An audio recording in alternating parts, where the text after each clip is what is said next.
ဒီနေ့မှာတော့အမျိုးသမီးတွေကိုကျမ်းမာရေးအရာပိုပြီးစိတ်ကျေနပ်မှုပေးနိုင်တဲ့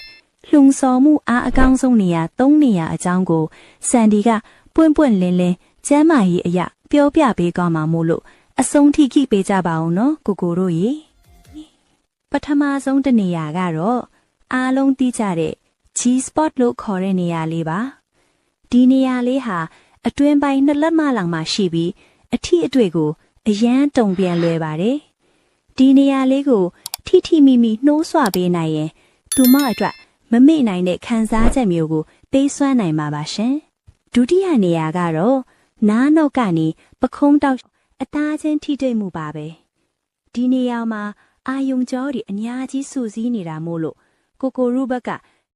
ဓာတ်ရိုက်လေးကျင့်ခန်းမစခင်မှာအနမ်းတွေအထီအတွေ့တွေနဲ့အချိန်ပေးပြီးဆွဲဆောင်ပေးမယ်ဆိုရင်သူမရဲ့စိတ်လှုပ်ရှားမှုဟာအမြင့်လုံးကိုရောက်သွားမှသိကြပါတယ်။နောက်ဆုံးတစ်နေရာကတော့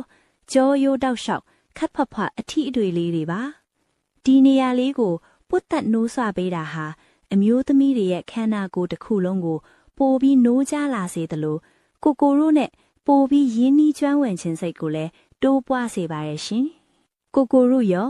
သူမကိုနှိုးဆွတဲ့အခါဘယ်နေရာလေးတွေကိုအထီအတွေ့ပေးရတာပိုပြီးအောင်မြင်မှုရလိမ့်ရှိလေဟင်